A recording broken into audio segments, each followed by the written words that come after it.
Oh shit. Oh yeah, more in. All right. Let's let the people go in. We're gonna chill and get it right. All right. Happy New Year to everybody. You know, Happy New Year to everybody. We coming in. It's a new year. Everything rolling right. We're gonna do what we gotta do. All right. So we just want to say Happy New Year. And 2020 has been real trying, man. Been real trying. But we succeed because we made it and we still here. You know what I mean? So it was all right. I got my good brother up here, Agbana. I had the other day. He from Philly. I like his conversation. I think he got a lot to give to you. You know what I mean? So I'm gonna try and keep this short so everybody know, including my panel. We're gonna try and keep it short to about an hour. You know what I mean? And knock it out. Now, 2020, we don't had important rappers that could have been somebody because they could have gotten extended or expanded beyond the rap game. You know what I mean? But we lost them. We lost Nipsey Hussle in 2019, Pop Smoke 2020. You know what I mean? I can't believe the kid was only 20. Tell me I'm wrong. I know that young man was only 20. Because as far as he had a good career ahead of him if he was only 20. And we got Huey, who died at 31. We got King Vaughn, who died at 26. You know what I mean? God, oh man. Then we got MO3. So we got the rappers. We got a lot of gun violence, man, that we got to stop and we got to cure and get everything right. You know what I mean? So what we're trying to do is we're trying to incite y'all not to go on the wrong path. So that's where we at. So let me bring my sister up here for bio, and we're gonna do what we got to do. And she's an ex-correction officer, but she'll tell you who she is.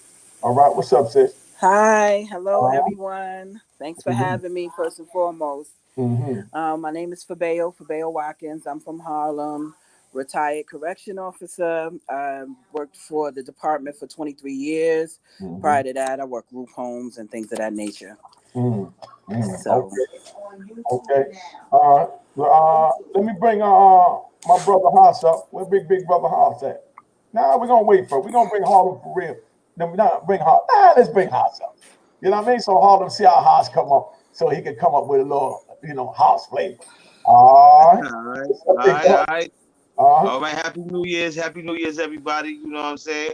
Big Mm-hmm. Hoss from Harlem. You know what I'm saying? Happy to be here. Happy to spread light and enjoyment and edification to our communities. You know what I mean? And I'm just thankful to be here. You know what I'm saying? Helps bring some wisdom to our community. Mm-hmm. Okay. Harlem for real. You ready, big boy? All right, here we go. All right, that's the man of the hour. Yo, what's All right. good? My name is Eric. From Harlem. People know me as Harlem for real on Instagram and Facebook and all that. You Mm-hmm. know, happy to be here. Happy New Year to everybody. Mm-hmm. Happy to have Um, you. How old are you, big absolutely. bro? If you don't What's mind me that? asking. How old are you, if you don't mind me asking? I just turned 40 like about a week and a half ago, bro. Oh, you look good, homie. You look. I thought you was younger than that. That's why I asked. I thought you was in your 20s. Nah, man, I got the grades popping off, man. I'm trying to pull them off. Well, this YouTube lying like a mother because I don't see no gray. But anyway, let's bring the homie up. Come on, let's bring our elder up. What's up, big brother? Introduce yourself. All right. Obona Hagen's calling from Philadelphia. Mm-hmm. This is Prison Talk here, and I want to talk about a movie, a documentary that I was featured in about 2 years ago about the dysfunctional child support system and the fathers that persevered through it. And I know you know that there's a lot of brothers who are locked up for a little bit of money, and there are some things that our brothers have to do to not even be caught up in that criminal justice for child support. Yeah. And the name of that movie was Where's Daddy? Yeah, Where? Where's Daddy? Mm, damn, that's a weird one. Yeah, that's the name of the movie. You Yeah, was in there Where's with Daddy Freeway, right? You was in there with by Freeway. Philadelphia filmmaker. Yeah, Mm, yeah, Freeway is featured in there. Also, Philadelphia retired Eagle Fred Barnett and some other Philadelphia folk. And their stories are just riveting. I mean, one of the stories, Freeway was performed and the officer backstage waiting for him to get fed because they said that he owed some money. So Freeway told the story and said how after he finished, he ran right through the crowd and ran through the front door, and the officers was waiting out back, so he went and took care of it that following Monday. But it's just a lot of pressure, unnecessary brothers go through if just by not knowing, what things they should do as fathers. Yeah, and that's a deep one. Yep. Sister Fabio, what have you seen come through the prison system as far as young men or women with child support? I'm sure you don't even see no young women with child support. What do you see with the young men? With regard to child support, that's interesting. In the female prison, a lot of men don't visit the women, so I've always seen other family members come. Not many fathers that I can say. I mean, I worked in Bedford for a long time, and the kids are there when other family members can bring them. And please don't get me wrong, some fathers are there, but I've never seen a consistency with the dads, and also I've never really heard much regarding child care as far as being in the prison. Now, if as far as women go to the male facilities, they're lined up, they take their kids, and it's really a difference in how that goes from what I've seen. Okay. What y'all got to say about that? What you got to say about that, Big House? Oh well, unfortunately, I know firsthand, about the how the prison system can affect, and taking of the children can affect, a family. I know a family that unfortunately was in the hospital. So the mother being in the hospital, no one was there to watch the children. So this goes into generations now. So the mother being in the hospital, they wasn't able to watch the children. So the children end up in foster care. So now the children end up in foster care.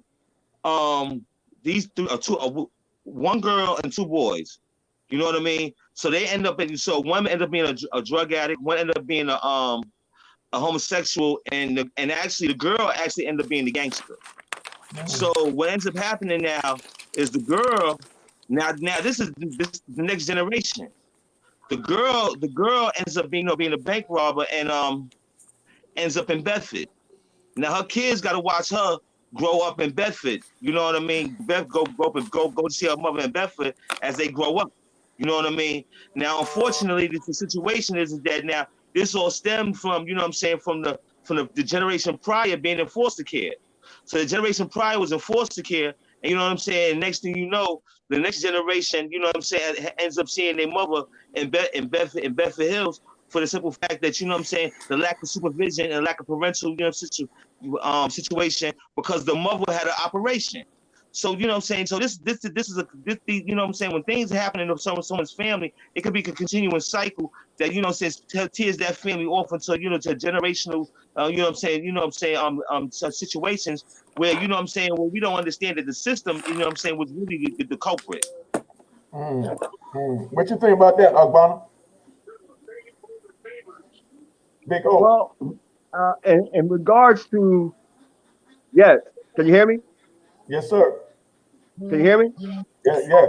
Yes. So that's the children are like the missing piece that a lot of people don't really think about in regards to fathers being in prison.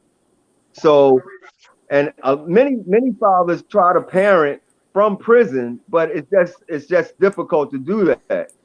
But one of the things I find very interesting is that in reference to child support. So let's say that a father is behind $500. It's likely that that father will be put in jail for 30 days, or they could lose their driver's license, right? But how does that benefit that father? How does that benefit that family? It really just makes it worse. It's never a situation to see what they can do for the father. it's a saying that if a mother doesn't have money and she has children, she gets support. But the father, if he doesn't have money, he gets thrown in jail. And it spirals out of control because the father can be in jail for 30 days and then get in trouble in jail. And then it ends up being 6 months, all because of child support. So there's some legislation that needs to be written so that when a mother and a father breaks up and it's custody that's involved, that the mother and the father are looked at as equal when they go into the court. Because now in most states, the mother is looked at as being in charge, and the father has to prove and beg to be able to spend every other week with the child. Mm. But my solution to it is that the father should demand half custody from the door. And that's part of the problem. The fathers just sit back and accept every other weekend when the reality is the children need both the mother and the father equally. But many times the just give up the money as opposed to spending the time with the child. So these are some real pressing issues that want to push. And I mean, we need advocates. When you look at the number of fathers who are in prison for a few $100s, they may not be working. And then Yeah. again, when they lose their license, they lose their job because they can't get to work. So it just creates a vicious cycle. So we have to be the ones that change that situation and bring those issues up if we do want to, keep brothers out of prison. What you got to say about that, Fabian? This only female up there. So what I have to say That's it. is this is actually, because I didn't know this was going to be the topic, but this is actually a I'm very passionate about this, right? Mm. And so we can do the research. The first child care case, if I'm not mistaken, was it was a white family, or a woman who was married to a white man who, if I'm not mistaken, was very prominent, and she took him to court. Now, fast forward, because you said something, and I just want you to see. I have my pad because I'm taking my little notes so I can tell you what I want to say, or I have my questions. You mentioned on something very key, brother. Most of the time, men, in my opinion, sit back because they don't want to be present in court. They don't want to have anything to do with court. And I think that's our black men as a whole, because the judicial system has not been fair to them. So they'll avoid it. And in a lot of Right. cases, give up their rights because they don't want to deal with it. But meanwhile, the only one that really suffers in that is the children. And I agree with you. There should be something, some legislature, something in writing that gives both parents equal amount of custody. And I mean, I know you can't pull, if it's not there financially, it's not there. But I think we have to get set up better, and I think we do need mediators and people who can step in, whether it's family or friends, or someone who is in the system that can help bring the sides together for the child, because everything is for the greatest good of the child. And sometimes that doesn't happen because of emotions and egos. And I always hear someone say, a friend of mine, he always say to different women, he was like, don't get mad at him, you chose him. And I think this goes back to another conversation we had prior on another show, where we talk about how we date and how we choose our partners. But I'm not going to veer off into that. Just to answer your question, I just think that there's a big issue here. There's no question about it, and it needs to be dealt with because the kids fall by the wayside every time. Okay. So let me ask you this. I like to bounce around in topics. If y'all got your own questions, y'all let me know. Because y'all want to bring a topic to the table, let me know. Y'all got one? Because no one said nothing Well, to y'all. I just like to say one thing before we change the topic. Go ahead, big Is bro. that because what happens is that what Obama is talking about is one component of how that affects the brothers in the street. But what happens is another thing is that when these brothers are working and they working with these checks, a lot of the times they'll work for 40 to 35 hours and they'll have $3 left on their check from the child support. You know what I mean? So now they work their whole check. Yeah, they working their hours, but after the child support takes, after FICA takes what they take, with the rest of the takes what they take, they have like $3 left. So what ends up happening is that these brothers that made an attempt to try to work and try to do the right thing, now they're forced to go back into the game and flip packs and you know what I'm saying, and find other endeavors or pick up the gun, whatever it may be, because now, you know what I'm saying, they see that, this work, doing the right thing and working, it's not going to work out for them. So this is what ends up happening. So now this is when, they end up finding themselves behind maximum security prisons and not, you know what I'm saying, not just in jail for 30 days. So, you know what I'm saying, this child support thing, you know what I'm saying, does have a tremendous effect. And what happens is that, yes, we have our choices, but a lot of times society influences our choices. You know what I'm saying? And then what happens is, you know what I'm saying, there's so many things that aggregate, you know what I'm saying, in terms of what makes us make these choices. You know what I'm saying? And you know what I'm saying? So what happens is that we have to understand that, yes, this child support thing is really serious, because what happens is it's turning our young men from misdemeanors to felons. You know what I mean? All right, so let me ask y'all this. What y'all think about the youth and peer pressure? Oh, the youth. That's a tremendous effect. Yeah, that's I think that's always gonna be the. Hold on, and especially now with the games. Let's hear from Harlem for real. Go ahead, Harlem. Yeah, he knows it. He knows it. He knows what's going on. We'll never go nowhere. That's been around. That's gonna be there. Everybody want to fit in, and unfortunately, the cool kids is the ones that's doing the bad stuff, and you want to fit into that. So, every kid start off innocent in the beginning, right? I mean, I like to read books and all that type of stuff, but I wasn't getting none of the chicks. They wasn't digging me. I ain't had no Michael Jordan sneakers and none of that stuff. So, in order to be down, I had to do stupid things, at least to feel like I was down at the moment.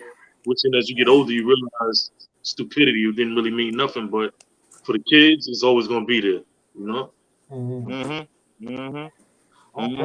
And that's a fact. Until we start identifying the problem, you know what I'm saying? Because see, that's a man. I really respect and honor you for saying that, because a lot of men don't are man enough to say that. You know what I mean? To say, that I was following something or something, to humble themselves to be able to open up and say something like that. Because that's the situation with a lot of young men. A lot of young men are breaking their mother's hearts. You know what I'm saying? Trying to look for their manhood or trying to look for a position in the society, because they look at they look at the larger society and find that they don't have a place there. So they look at the smaller society and you know what I'm saying, and they try to find their place there, and they force into an identity that is not necessarily theirs. Yeah, I like that. Anybody got anything to add to that? So the peer pressure, right? So a lot of the peer pressure comes from, I believe, the parents not instilling certain morals and values in their children, right? And a lot of that happens because the father is not around. And one of the big things today is criminal justice reform. If you look at hip hop and you look at the men, the hip hop artists, the men, right? I can almost guarantee you at least 80% of them are going through some type of a child support situation, right? But none of them are really talking about it. So if we want to deal with the peer pressure, we got to deal with keeping fathers out of jail and in children's lives. And also, really, a lot of boys don't know what a father's responsibility really is. So these issues are all solved, I believe, by a consistent father in that child's life. Exactly. Now, I like this question here that was up here. The manipulators, right? The manipulators are the root. Kids are going to be influenced at a high rate. It's the so-called growing men and gangsters selling a false narrative to the youth. Yeah. Absolutely. That's a fact. That's part of it. That's part of it. That's definitely part of it. Well, that's what. Good. Sorry. I think that as parents, and we speak upon parents, but in a lot of cases, parents aren't there, right? Like you have these situations with the group homes. I work group homes. I dealt with peer pressure, but I do think that a lot of it is based off what parents are instilling in their kids. And give you an example. One day I came home from school, and one day I came home from wherever, and my son was home from school, and he was watching Paid in Full. So he was around 13, and he didn't know how close his mother was to that story. So I asked him, I said, well, what did you think about the story? And he gave me his understanding of it. But it just goes to show you that if you don't guide a child's or give a child an understanding, they come up with their own. You know what I mean? And they make excuses for certain behaviors that are morally unsound. You know what I mean? And so I think that it's Exactly. important that we share with our kids certain things. Even as an uncle or an aunt or a grandmother or whoever, whoever the child is around, there's certain things that we have to share and with our kids, and we can't always blame the gangsters and the people who are outside the home, because everything starts in the home. You understand what I'm saying? And I think that that's a big part of it. I mean, I would agree with that, but at the same time, we all got like cell phones and these smartphones and all of that. So the music industry, the whatever the entertainment industry, got a lot to do with the influence on the kids because, like for instance, they got Cardi B, they got Megan Thee Stallion, they got dudes that say they sell crack, shoot people, whatever. But when they get off stage, they don't do none of that. Most of the women that say that they out selling, their body or whatever, really got committed relationships and families at home, and they definitely not going out doing all of the stuff that they promoting. And the dudes is saying that they sell crack, they shot a nigga the other day, or whatever the case is. They didn't do all of that stuff because if they did, they'd be in jail. And Absolutely. it's just creating this false narrative amongst the kids, right? So it's almost like slave mentality back in the days, right? So think about it like this: they take one nigga, put him in the house, and let him eat with the master and eat some scraps at the table. But to everybody else that's out in the field picking cotton, he look like he the man. You know what I'm saying? But at the end of the day, he ain't no better than nobody that's out there in the field. And if he ever Mm-hmm. mess up a little bit, they'll send him back out there to pick cotton too. See what I'm saying? So Mm-hmm. when you fast forward, you got guys like 50 Cent, Jay-Z, Puff Daddy, nothing against them dudes, but they give them all the millions. These guys look good. They shine them up real nice. And it gives the kids something to look forward to try to be and to aspire to be like. So to me, they took the dumbest chick from the Bronx and gave her a bunch of millions of dollars in Cardi B. And now all of the little girls in the hood aspire to be that rather than to be something that you use the mind for. You see what I'm saying? Right. That's how I feel about that. And because can I say one thing? Go And it's ahead. disturbing. It's disturbing to hear young ladies repeat that lyrics on the Yeah, public transit system because in the community. It's disturbing. Because back in the days, remember UNITY, that was the thing for the ladies. And part of my Right. language, but if you call the lady the B word, she might have a big brother, somebody come see. But now it's okay to do that. It's the thing. Like Right. they want to be Right. hoes. You know what I'm saying? I mean, it's a little different now, I, man. I, It's I think it's a accepted. fine line between entertainment and what's real. Hmm. And, it's almost like with regard to brothers now sharing stories that when I was growing up would have been something they took to their grave. You understand what I'm saying? So now you have people who are not used to anything. They're throwing a lot of money at them. You know what I mean? It's the same with athletes. You know, So it's almost like you're there is selling it. there is a such thing as etiquette, right? In terms of um, rearing somebody. You have somebody who's not used to nothing, and now they have millions of dollars. There should be an in between in that, and showing them, listen, you're gonna get this money. Just almost like a like etiquette, like teaching them how to handle and be in receipt of the way their life is going to change. But at the same time, Exactly. I remember what was the basketball player that said, "I'm not your child's role model." Oh Charles Um, wow, I Barkley. remember that. Charles uh, who? Yeah, it was Barkley. Barkley, right? Barkley. And I Charles had a Barkley. big problem. Thank you. Yeah, Yes. I Charles had a Barkley. big problem with that. But then I thought about it. He's right. He plays basketball, and what he does on his private time is his. But I think when we talk about the village and being there for our kids, then we all have a certain responsibility. But at the Yeah, so it's same a two-way time, street. it's a two-way street. Entertainment is a big deal. You know what I mean? I remember you It's in got all the ITY, but I influence. also remember Little Kim. You understand what I'm saying? So that was a decade later, sis. no, you're right. Back It was then, a decade, like yes. when that came out, you wouldn't have no female talking like that back then. There wasn't no female rappers even thought about, you know what I mean, saying those type of things in the late 80s, early 90s like that when Latifah was out. Yeah, you're right. And, You're right. you know, and somebody disagreeing. Here's the thing that Go ahead, here's what I'm hearing here. Everything that I'm hearing everybody say is that the world mind has control over the individual's mind. Absolutely. So the solution to that is that we must teach our children how to use their mind, because everything that a person does emanates from the mind. If the parent is showing that child all these designers, they're allowing them to watch television at their own leisure, then they're giving their children's mind to the world.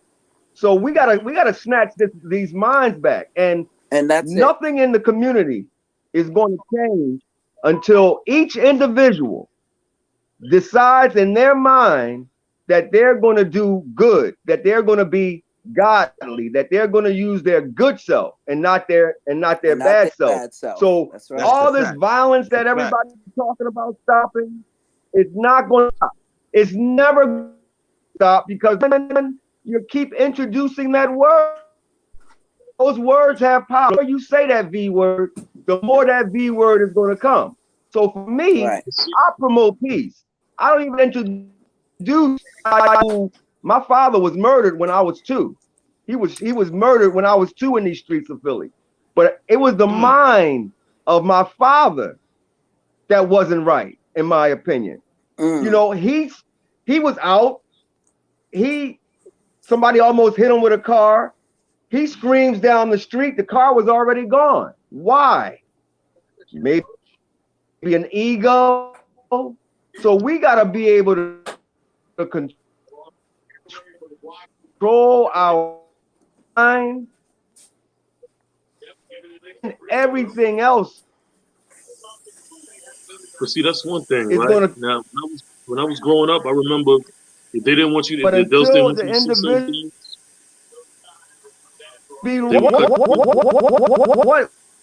Whatever you can see, you can actually do it if you put the work in.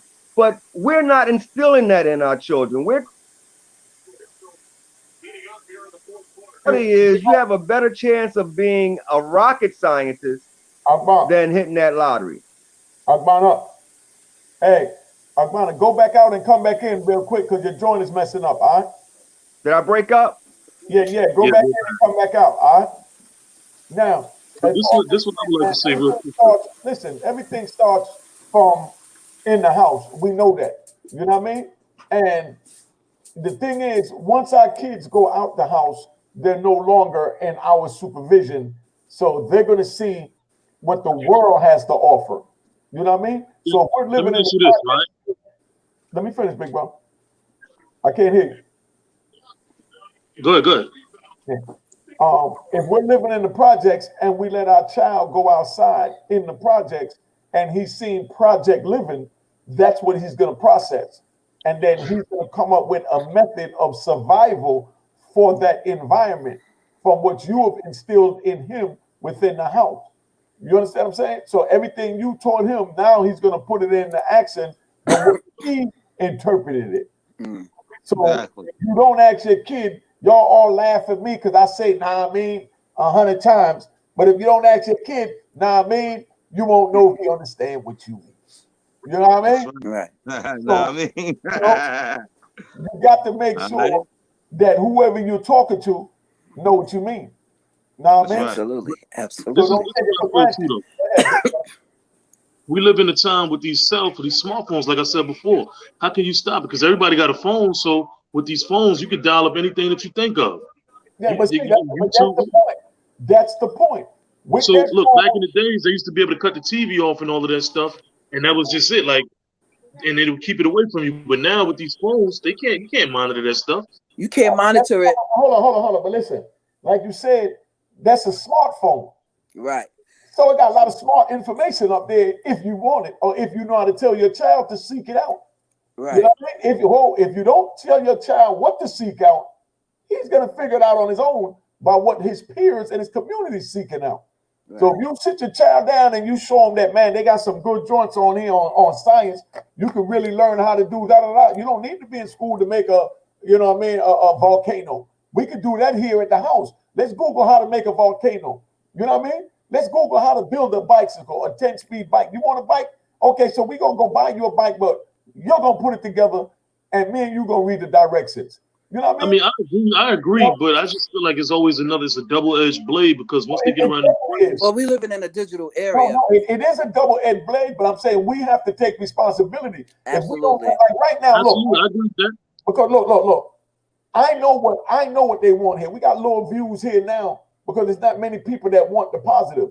You know what I mean? They want to hear me talk about how I took over 154th Street. You know what I mean? How I went up on 160th Street and how I got shot up, jumped off the building. And that's what they want. I know what they want. Right. You know what I mean? So I try and give them a balance of what they want. Well, that's the same thing. And you know what? And that's the same thing that I do with my platform. To get them what they need.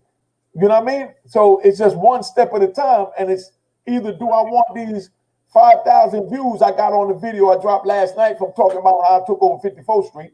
You know what I mean? Or do I want these 100 views, you know what I mean, from giving the people what they need? Now, the same child that came to watch how I took over 54th Street might drop in here for a minute. Right. And catch something. I agree with that 100%, man. And that's the way I deal with my platform. I dumb it down just enough to get their attention. You know what I'm saying? Because for what I do is, I do a lot of charity work in the hood, right? And I know that nobody wants to hear feed the children all day long, feed the children. So what I do is I mix it up with a little bit of ratchetness and whatever, just to get them attention. And then I hit them with it, with that other stuff. You know what I mean? But back to responsibility. I think that we all owe it to our children. Like my son is 15 years old, and he is a little bit disappointed when his phone ring, my phone ring. If you text him, you texting me, because I want to know. He don't have no business.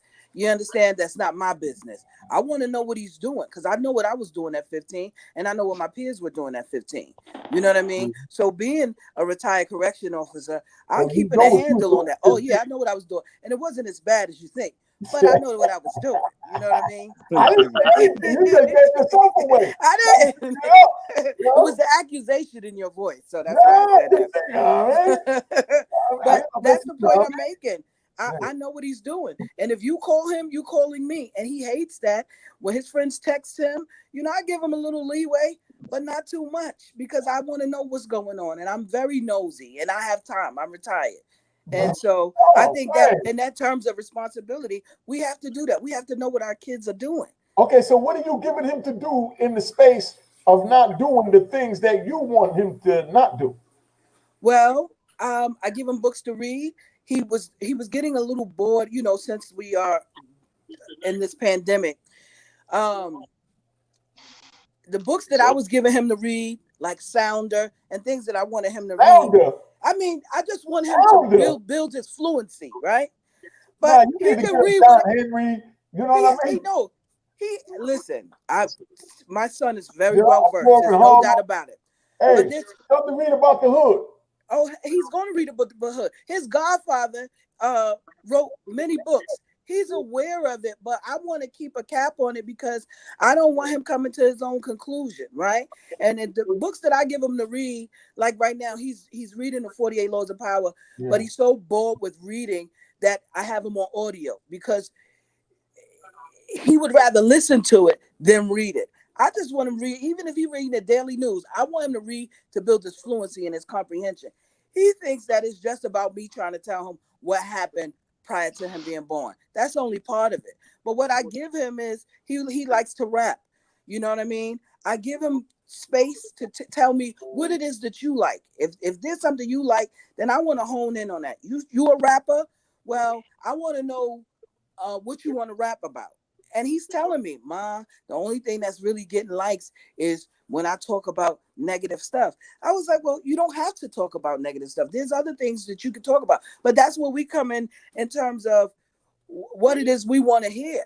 You know what I mean? Like you just said, you just made a big point about how you could talk about jumping off the building on 155th, and nobody, that's what people want to hear. But then what this brother is saying, we got to change our minds and our dialogue and the things that we wanted, that we're after, and in terms of what we're putting forth in terms of content for people to be interested in. You know what I mean? But that's what I'm saying as far as to balance it out. You know what I mean? Meaning you still can't take away the jumping off the building on 54th Street or whatever. Oh, absolutely not. Because you need to give them that balance, because they have to get everything in order to make a good assessment of, you know what I mean, of a decision. You know what I mean? You can't have only how, you saying to do it and not how the world is doing it and expect your child to be able to move forward. He needs all of that. And then you got to take it that what you're giving him is enough for him to make sound decisions.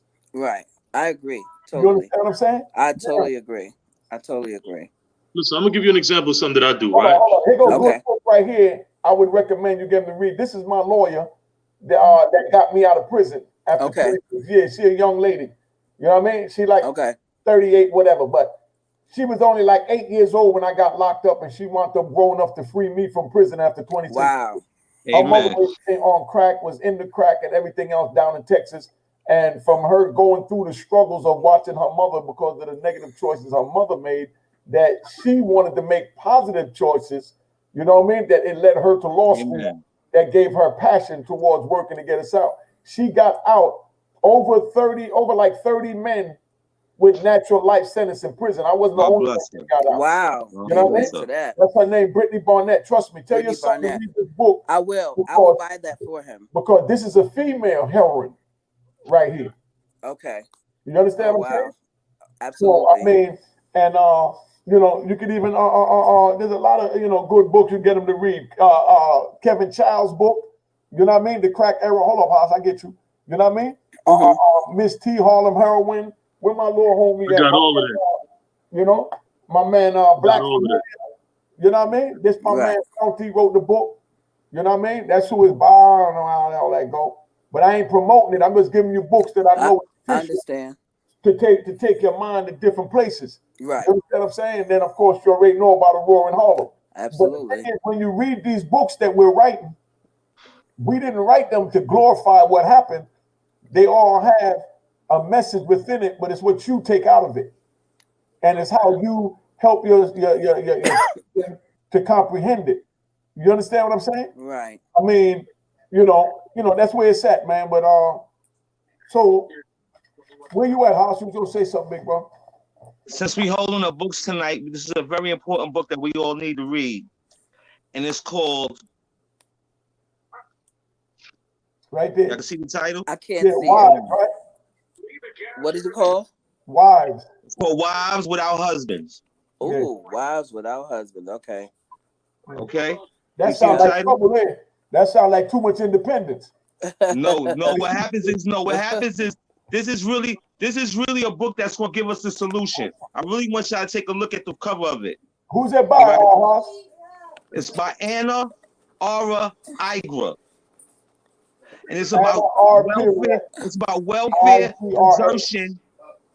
Anna Aura Igra.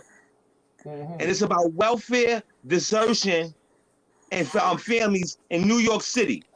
Okay. From 1900 to 1935. They had this thing called the National Desertion Board. Now, what happens is this book is a remedy to our solution to all our problems that we're talking about tonight. And the reason why is because that book chronicles the welfare system in the Jewish community. That book chronicles, they had this thing called the National Desertion Board. And 100,000 Jewish women were looking for their husbands. At one point in time, what we experienced in the plague that we experienced in the Black community was a problem in the Jewish community. So what happens is that, and from our understanding, from we've seen, the Jewish community's problem is fixed. So what happens is that we have an example, you know what I'm saying, of how to fix our problems in our community. Now, this book chronicles, this is one of many books, you know what I'm saying, that chronicles the problem of the Jewish community. And someone says, well, this is hard to fathom. Well, it was a movie called Once Upon a Time in America. And Once Upon a Time in America chronicled the life of the Jewish gangsters. You can't be a gangster unless you have poor supervision. You can't be a juvenile delinquent unless you have poor supervision. So what happens is that, you know what I'm saying, this time, you know what I'm saying, this is a movie where Robert De Niro was in. So at this time, they talk about the Jewish gangster in this movie. So we know, you know what I'm saying, we get it crossed because, you know what I'm saying, we don't identify the difference in Caucasian. You know what I mean? So what happens is, you know what I'm saying, this, you know, this is redundant. So there's more than one example of, you know what I'm saying, the Jews being dysfunctional in New York City as they transfer from Europe over here. So what happens is now they have strong communities, they have a strong base. You know what I'm saying? You can't even criticize them. So the thing about it is that, you know, what we have an example, you know what I'm saying, of how we could fix our situation because they were in the same situation. And this is the information that needs to be galvanized, and needs to be spread amongst our community. Because, you know, this is a deep book, and you know what I'm saying, and it's been out here. You know what I mean? And it's one of, like I said, it's one of many books that, you know what I'm saying, that we need to understand because we've been fooled.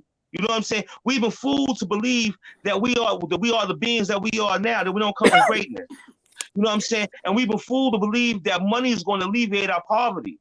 You know what I'm saying? Poverty starts in the mind. You know what I'm saying? Yes. It's our mindset that's poor. You know what I mean? And so once we start changing our mindset, that's why we have a culture of death. We have a death culture. People want to learn about negativity. People want to learn about negativity, be more negative. Why? Because we live in a world that's extremely negative. But you're not going to get the results you need being negative. You know what I'm saying? This is just like being in prison. You know what I'm saying? Just like, you know what I'm saying, we have a title, even if you don't have to be in prison. We get this thing in the spiritual system called being in the world but not of the world. This is what we have to be. We have to be in this world but not of it. You know what I mean? You have to be able to discern it. Like, if you've ever been in a prison riot, right? One thing you have to do in a prison riot is back yourself against the wall. Because everything is going on. You follow what I'm saying? So you got to see what's coming at you. You know what I mean? So the safest places to have your back against the wall. You know what I mean? Because you ain't got to worry about that. You got to worry about your front. You know what I mean? So we got to understand, we got to have our back against the wall so we can see everything that's coming at you.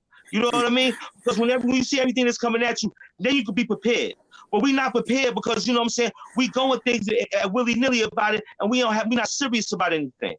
We don't put no serious application. You know what I'm saying? We want to imitate street people, but we don't want to have the serious nature that took the big one. You know what I'm saying? So what happens is that, you know what I'm saying, what we creating is a bunch of cheerleaders. The sis boom bar. If you was on the street, you either the players on the field, or you had the cheerleaders, you had the bench riders, you had the people in the stands. It's almost identical metaphor.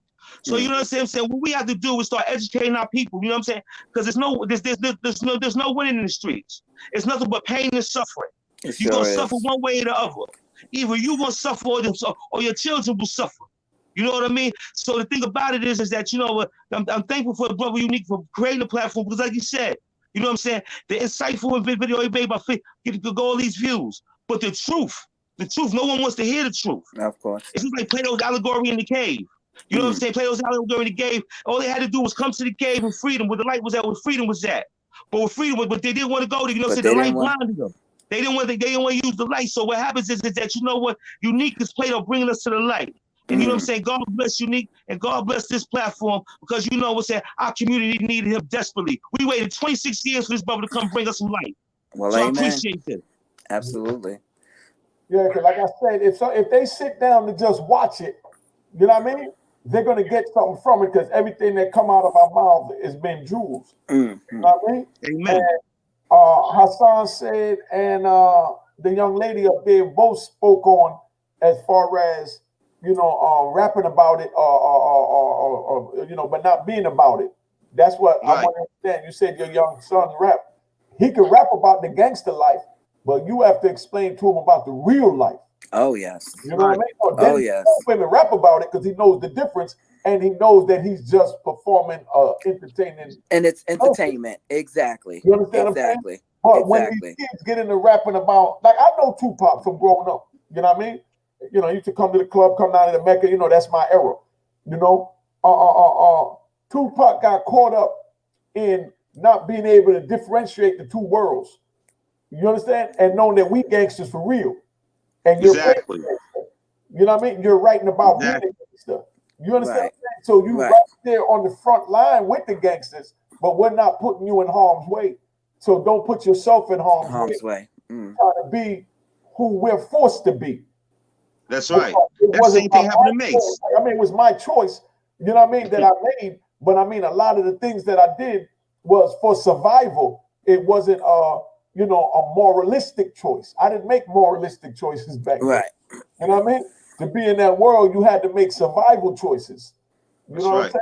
So morals is out the way, you know, out the window. Love is out the window. Caring is out the window. That's why they say it's an ugly game and there's no friends among thieves. You understand what I'm saying?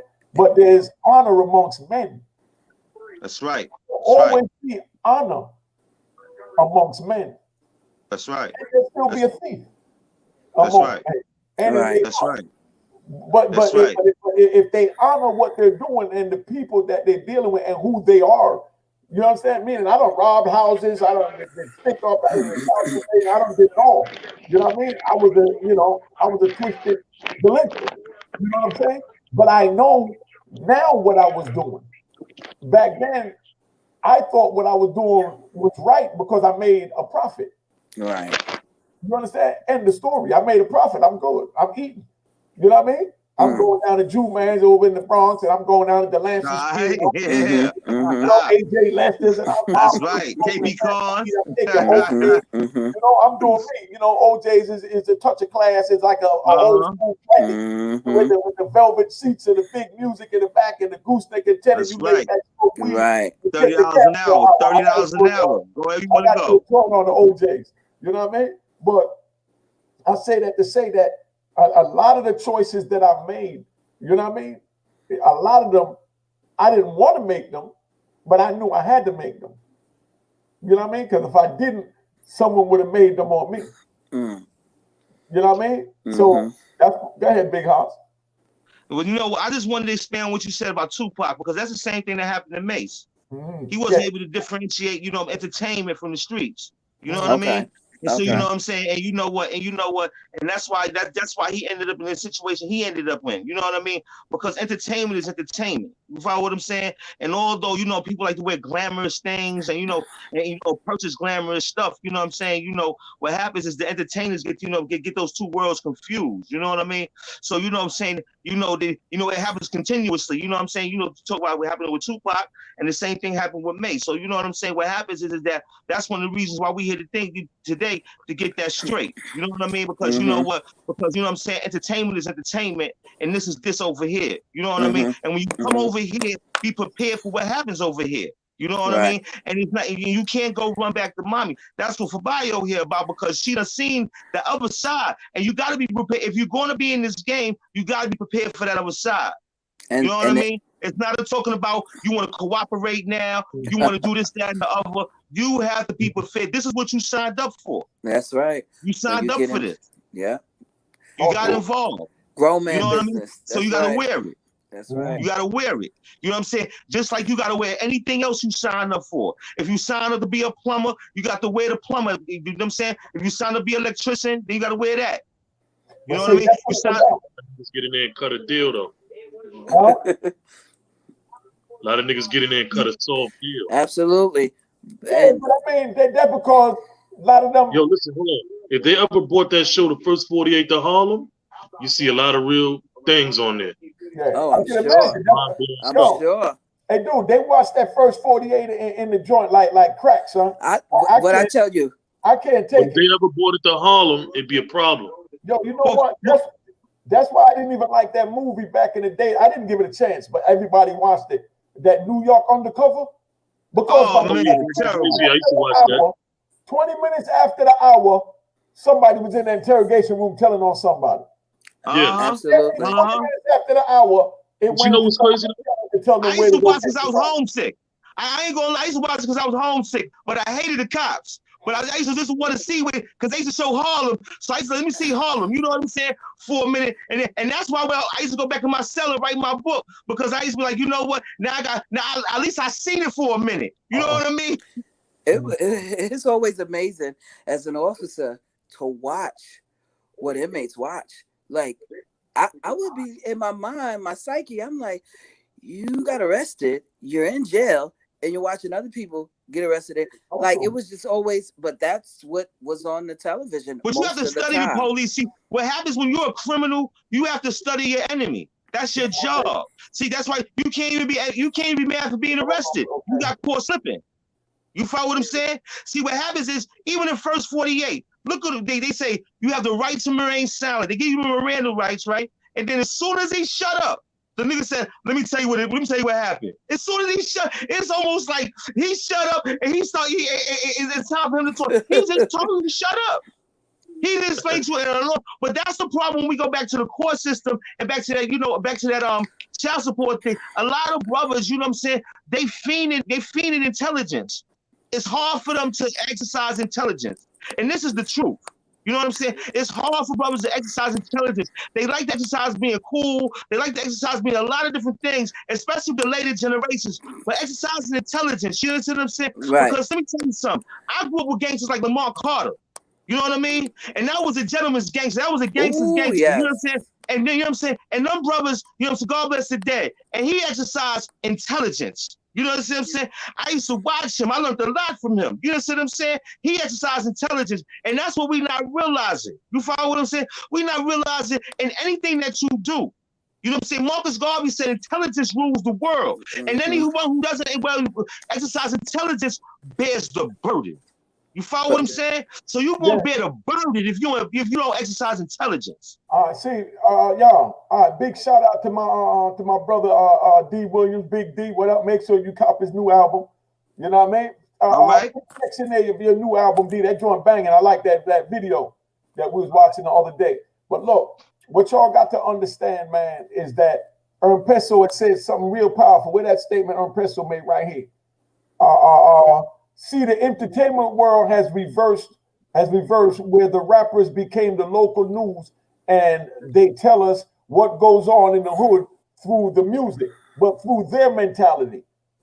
You know what I mean? Let's get that right. They're telling us their mentality through the music. You understand what I'm saying? From a spectator. From a spectator's mentality. Meaning they ain't had bullets flying over their head. You understand what I'm saying? They don't know what that feels like.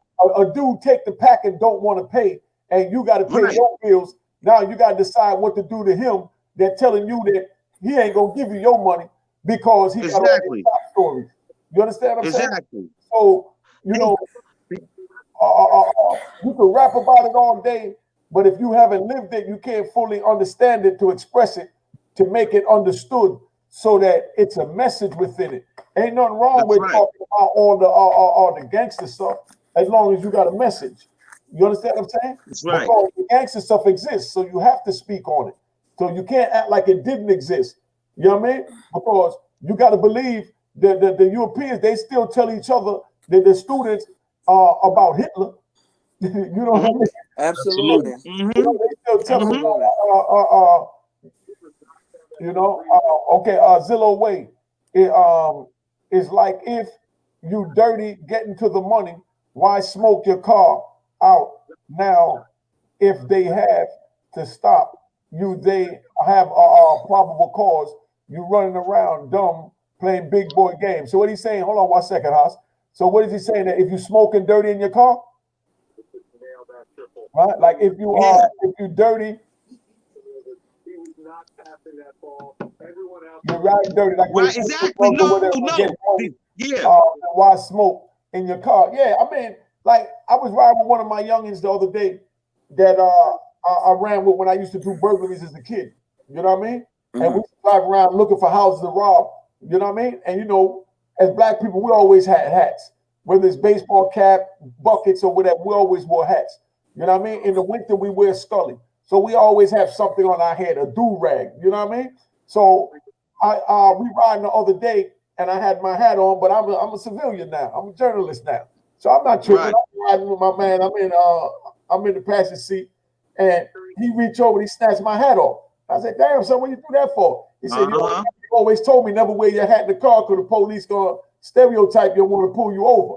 You know what I mean? That's right. And I said, "Yeah, but I ain't doing nothing wrong now. I'm legal now." He said, yeah, but you still want to deal with him? You know what I mean? I said, Right. that's a good point. But this is my soldier pulling my card. You know what I mean? So that means that my message was well received. Big Rob report. What's up, big homie? You know what I mean? You know, so that's a fact, though. You know. Go ahead, House. No, that's a fact. You know, that's one of the things. The reason I'm still here, because when first of all, I ain't like flashy cars, because that bring a lot of attention. Second of all, I used to always ride by myself or with a lady. You know what I'm saying? Because 3, 4 people in the car, what happens that, you know what I'm saying, that's extra bodies for them to grab. Second of all, you know what I'm saying? There's protocols. Then I used to never ride with my hat on, and then I used to never ride with my seat back. I ride the steering wheel like this anyway. So I never used to ride with my seat back, you know, trying to look over like I can't see anything. Right. So now you say, I done switched the narrative. You follow what I'm saying? Because they looking for the seat back with the hat on. So you switched it, and I'm riding in the hoopty. Wow. So you ain't even looking at the car. You know what I'm saying? And I ain't never had a license. I ain't have, you know what I mean? So what happens is that, you know what, it's certain practices that you practice that'll keep you on these streets. But what happens, a lot of our young men too busy being cool. Now, but you know what's funny though, now that you mentioned about being cool, just like we talk about where the sagging pants came from California, they give them a belt. So they was wearing their pants sagging and they came home and they started running without belts and now everybody doing it. You know what I mean? But the same thing as far as what you were just speaking on. What was that you were just saying? Hit me because my mind just got a freeze lock. Oh, because I was talking about being low, like, you know what I'm saying, keep riding with the seat. All right, like riding low in the car. Back in the day, to give y'all one of my old prison stories. I mean, my old gangster chronicles. You know? So y'all understand. We used to ride low in the car, leaning like this because it was more like we was hiding below the jar of the door and the window, so you're giving them less. So when you coming through, they can't see you. You just creeping. Right. You know what I mean? That's why we lean in the car. We just creeping. You know what I mean? Got our pistol right there on our lap on the passenger seat. You know what I mean? But we just creeping. You know what I mean? And we never know what's gonna happen, so we ready to bust off. So that's where that came from. You know what I mean? So then now you had dudes that'll come through doing the same thing that they seen, you know, the gangsters do, and get their car shot up. Because they're the neighborhood. You know what I mean? But we know where we creeping at when we riding low, where you only see the brim of the eye over the hat. That's why you wear the hat like that. You know what I mean? You follow me? So let's say where the history where all this come from. But all that come from knowing how to survive. You know what I'm saying? That's right. And you know, we didn't know no better because we had no blueprint. When crack came out, everybody got money. No one taught us what to do with the money. We wasn't even going to school. And then they dropped a month of crack in the neighborhood and say, get money. You know what I mean? We didn't even have an education. We didn't have, because I should have bought up millions of buildings in New York. And that's, you know what I mean? And that's a big deal. But exactly. But from the wisdom that I got yesterday, I'm going to do something different today so I can get those buildings tomorrow. Absolutely. That's right. You know what I mean? Absolutely. I don't cry over, man, I should have. No, I did everything God allowed me to do. You know what I mean? And in the scope of your, And He allowed me to survive. So I'm not mad and I can't be mad. You know, right. That's right. That's right. Everything has a plan and a purpose. God got a plan and a purpose for you. You know what I mean? Look how many times Mike lost it and got it again. Mike Tyson lost it, got it again, lost it again, got it back again. So you know what I'm saying? He was getting 30 plus million a fight. How you know what I'm saying? He came home to 100 million. Yeah. He came home when he came home. They slid him 100 million when he came home. You know what I mean? But you know what? But the thing about it is the message in our life. See, that's the thing about it. It's not about the money. It's a message in our life. It's a plan and purpose. Malcolm X died with $600 in his bank account, but everybody know who he is. You know what I'm saying? You got this body for a reason. You got this body to use it, not to follow suit. You know what I'm saying? Like the elders used to say, if everybody was jumping off the roof, would you do it too? You know what I mean? And that's the kind of mindset we got right now. We want to follow the leader. This one do it, I want to do it too. You know what? Get the iPhone, get the Fire Stick, go do this. Let the kids watch the tablet. Well, we don't understand. Let me get back to these children, right? These kids reinterpret everything that the media gives them. See, what happens is we like child care. So when we lacking child care, we got the 19-year-olds taking care of the 13-year-olds. We got the 13-year-olds watching the 6-year-olds. You understand what I'm saying? And they're exposing these children to things that's beyond their means and or understanding. Right. Exactly. But what happens is, so now these kids are reinterpreting it. You know, they're walking around. We see the kids in the neighborhood, grab them to say something to, especially the young walking around, you know what I'm saying, showing themselves provocative because they're not being taken care of properly. No one's looking at, and everybody think it's all right. Then on top of it, I got daughters. You know what I'm saying? Well, how is it that we allowing our daughters to dress with, you know, the midriff open and stuff like that? This is, you know what I'm saying? You know, these are things that when my children were young, I've been frowned upon. It should be unacceptable. How are we letting our children wear spandex and stuff like this and that and the other? You know what I mean? And I understand, and the culture that we live in today. You know what I'm saying? We have to own some responsibility on what we're doing. Oh, you know absolutely. What I'm saying? And what happens is that a lot of times in the black community, let's break this down now. A lot of times in the black community, what the brothers talk about earlier, Harlem for real. A lot of times the kids that have a lot of stuff in the black community are the kids. A lot of times they the ones, their parents not looking out for them. They not really loving them. They just giving them haircuts and coats and buying them stuff just to cover the fact that they're not being a good parent. You follow what I'm saying? No, this is what's going on. And this is a lot of what's going on. So now they got this freedom to cause mischief.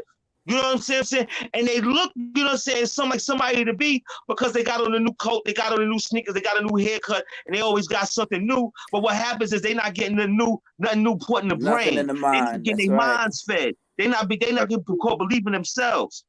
You know what I'm saying? And what happens is that this comes from the black and white doll test. You know what I'm saying? With Kenneth Clark.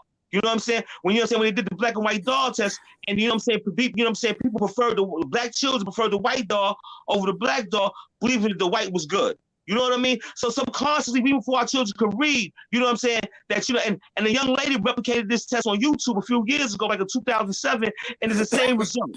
You know what I'm saying? So we gotta understand psychologically, we not in love with ourselves. It's hard for me. I understand it. You know what I mean? But it's hard for me. I can't. That's not my truth because I love being black. I love my people. You follow what I'm saying?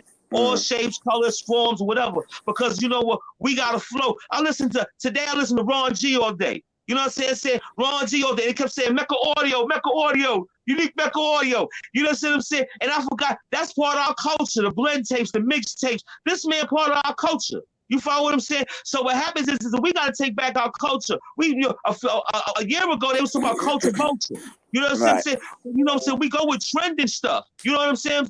But we don't hold it to the heart. You know what I'm saying? A year ago, 2 years ago, they was talking about Wakanda, a fake African country. You follow what I'm saying? But we won't say Zimbabwe, Mozambique, Angola, and none of that. We won't represent that Ghana. We won't say Nigeria. We won't say none of that. But we'll say Wakanda, you know what I'm saying, a character. So we've turned into characters, imitating characters. Okay. Yeah.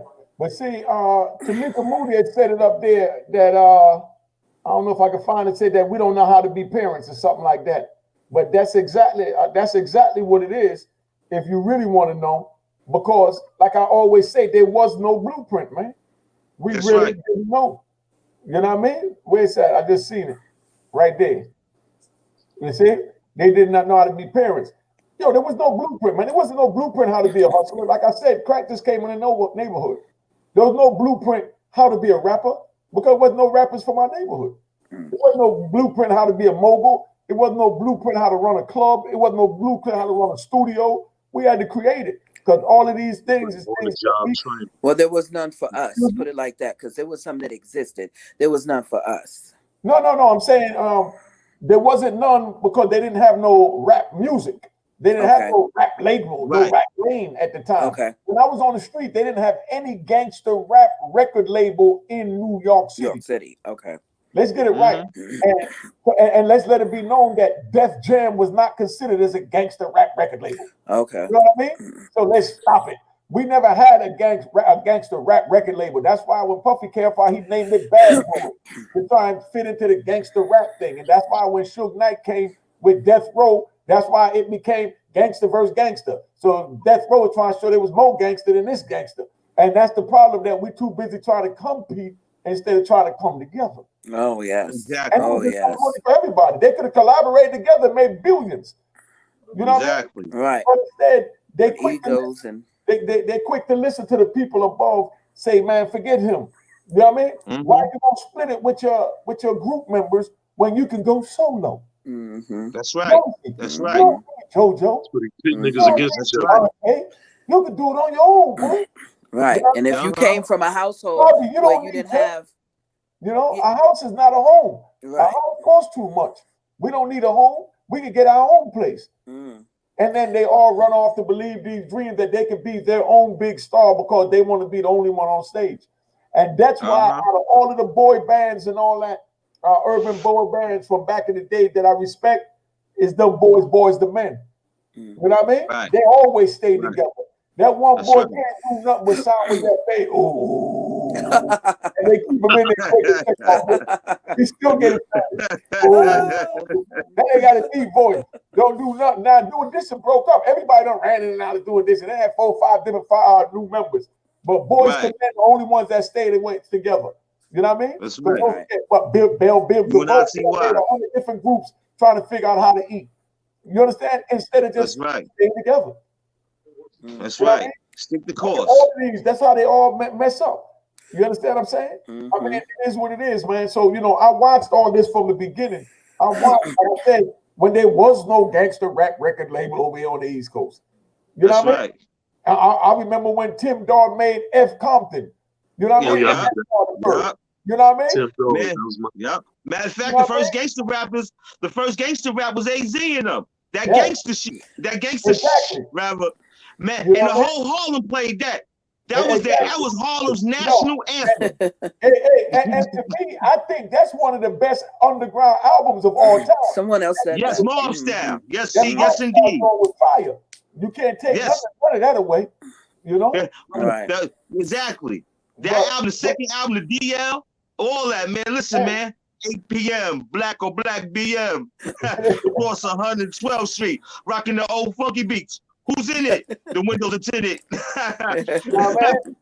Hey, I remember that, baby. Listen, I was wide open then, baby.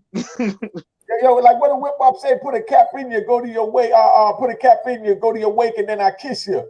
Tell your mama that I kiss you. Exactly. You know what I But see, you know what's funny about then? What happens is that the criminal then, what people don't understand is this. Back then, when we did crime, we was also with the mindset we gonna pay to get out of it. We gonna pay the lawyer.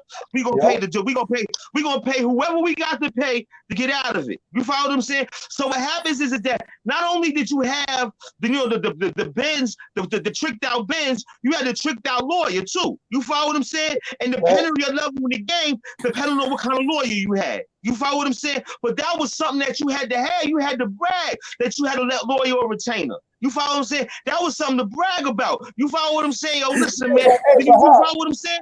Hey, Huh? that I think was these before niggas the tell they feds way out of came it in the now though. picture. When it was just the state, you could do all that. But them Right. feds didn't like that money. You know what I mean? Right. It don't matter how much Hey, you yo, got with the I learned this. I got older too. You know, just so everybody know. That's why we say they ain't worth it. Don't do it. Don't get involved in it. Mhm. Now, Right. Because the feds we've been up watching for here long enough. years. We've been up here long enough this week, yo, Haas. You know what I mean? Yeah. I hope we touch somebody today. I'm gonna let the young lady and the brother Harlem for real let y'all tap out, give your clothes out, your tags, whatever you want to big up. You know, we've been up here a little over an hour. You know what I mean? Friday night we're gonna be over at Grown Folk Talk, but in a couple of days we're gonna move this video over to Unique Mecca Audio TV. We only did it over here because it's with the people of that, but we're gonna transfer this to Unique Mecca Audio TV, you know, by the weekend. So if you don't see this, that's where it'll be. All right, Okay. we're gonna put together some little clips so you know where it's at Unique Mecca Audio TV. Go ahead, House, before they close out. You want to say something, big bro? No, I just want to, you know what I'm saying? I just want to say get well to my man 40. You know what I'm saying? And Ace is towards his mother. You know what I'm saying? I just want her to get well, get better. You You know what I'm saying? The rich kids, my niggas from 45th, A Society. I just want to say get well to his mother, man. You know what I mean? Because she's a good woman, man. You know what I mean? I just want to say get well to 40, my man 40, his son LA. You know what I'm saying? The whole family, man. You know what I'm saying? Because his mom was real instrumental in me being able to take care of my daughters, man. My man 40 and my man and his mother. So I just want to say, you know what I'm saying? You know what I'm saying? Give everybody get their prayers to her. You know what I'm saying? Because we need her, man. You know what I mean? She's a really good woman, man. You know what I mean? So I just want to say that. A Society, rich kids for life. All right. Tamika Moody, no, we're not here next week. I'm going to do this every other week. You know what I mean? Because I don't want to oversaturate the joint because I got to move everything from this channel, Unique Mecca Audio, over to Unique Mecca Audio TV. So we're going to be here just like back in the days on Mother's Day. You know what I mean? If y'all remember what Mother's Day in the hood is, that's when we'll be here. We'll be here on the 1st and the 15th for the checks come. That's right, baby. 1st and the 15th. I like that. 1st and the 15th, like baby. That. So we had the first week of the month and the middle week of the month. That's the 1st and the 15th. That's Mother's Day. But just so y'all know, man, tell a friend and tell a friend and tell a goddamn friend. But, that's right, baby. Tell a friend. All right, close out, baby. Give us your close out, family. You know, and your shout outs to whoever. Home for real. My nigga. That's Yes, it? sir. All right. Oh, yeah. So, I do a little something, man, for the hood. I try to give them the news or whatever, keep them posted on what's happening. Tell them where you at. From whoever got. Tell them where you at, where they come see your news at. Oh, you can find it on Instagram or Facebook, Harlem, the number 4 real, REAL, you know what I'm saying? Yeah, and there you go. find out everything from what's happening in the mainstream in Harlem down to who got snuffed down the block from right where you stay at to where the police doing what they doing at, all of that, you know what I mean? Right. I tell you what the police doing, I never tell the police on you. What's up? You say it's at Harlem for real? Harlem, the number 4 real. It's a little blue and green world, you know what I mean? That's what I'm saying. I want you to promote your brand. I want to check it out. I want my people. Yeah, for real. That's what I'm telling you, man. You know, check it out. It's everything in Harlem. You find out who got punched in the mouth, who's smoking crack over there, what niggas doing this and that with the police, giving head at all of that, babe. You know what I mean? So, you on YouTube too or just Instagram? Well, I started with YouTube, but I didn't really follow up on it. I got to get back into it. I was just talking to somebody about that. You on Instagram? Yes, sir. He on Instagram. He on Instagram. He on Instagram and Facebook. Now I want to make sure they know where to go check my man out. You know what I mean? Yes, sir. I'm here, baby. Anything Harlem. I got something to do with everything Harlem. I'm there. But I'm gonna check it out. With that, we can put together something and collaborate something. You know what I mean? Don't go nowhere, sis. I would like to thank you again for having me on. This was very interesting, and I look forward to coming back. I'm a recent grad of New York Film Academy, so if you're looking for somebody to shoot your documentaries, I'm her. Say that again. You got a camera and all that? Yes, I do. Yes, I do. Huh? You got a good 4G camera? I have a pretty good camera that shoots also in 4G. Yes. Okay, talk that. Okay. Mother sister, go ahead, mother sister. We're gonna work stuff out. We'll pick you up and you can take me to a couple of the blocks and we shoot a couple of live joints. You know what I mean? That would be awesome. I would love that. I would definitely love that. People are editing it with the B-rolls and all that. You know, I like to have my footage in it. You know what I mean? That you see how I did my joints, right?